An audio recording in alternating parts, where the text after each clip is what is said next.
The evil queen was remembered as a monster, a jealous woman who tried to murder her own stepdaughter. At least, that was the story everyone believed.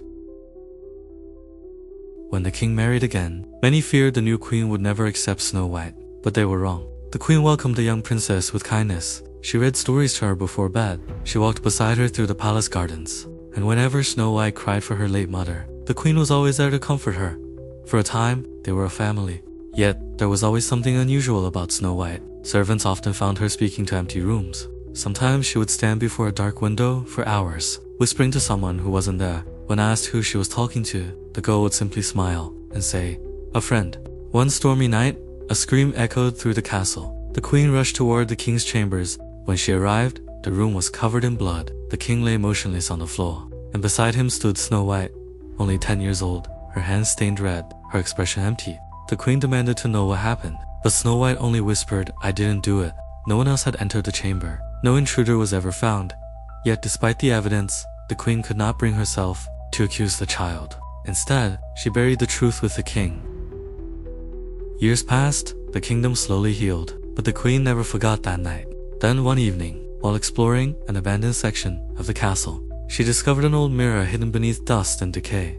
The moment she looked into it, something looked back. A shadow emerged within the glass. Its face remained hidden, only pale eyes stared from the darkness. The queen tried to leave, but the voice called her name. Then it showed her visions. Cities burning, bodies filling the streets, and upon a throne of black stone sat Snow White. The queen refused to believe the visions, yet the mirror knew impossible things. It knew secrets of the castle, secrets of the king, even details about the night he died. Fear slowly replaced doubt, and from that day forward, the queen began watching Snow White more closely. At 17, Snow White had become the most beautiful woman in the kingdom. The people adored her. Children followed her through the streets. Even the birds seemed drawn to her presence. But behind the smiles, something felt terribly wrong. Young maidservants began disappearing, one after another. No bodies were found. No evidence remained, and every trail somehow led back to Snow White. Yet, no one dared believe it. She was too beloved, too perfect. Desperate, the queen returned to the mirror. She demanded answers. The shadow remained silent for a long time. Then it finally spoke. "If she remains alive, your kingdom will die." For the first time, the queen began to consider the impossible. The queen summoned her most loyal huntsman. She ordered him to take Snow White deep into the forest. The huntsman believed he was being sent to kill her, but before he left, the queen gave him different instructions. Protect her, take her as far away as possible, and never let her return. For several days, the huntsman guided Snow White through the wilderness. Yet strange things followed them. Reflections moved on their own. Voices whispered from still water.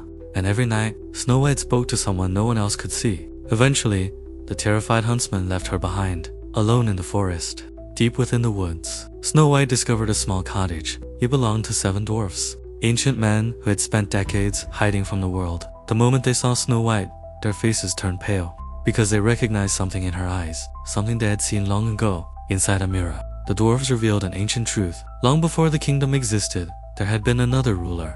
A ruler who listened to a voice trapped within a mirror. The kingdom eventually destroyed itself, but the mirror survived.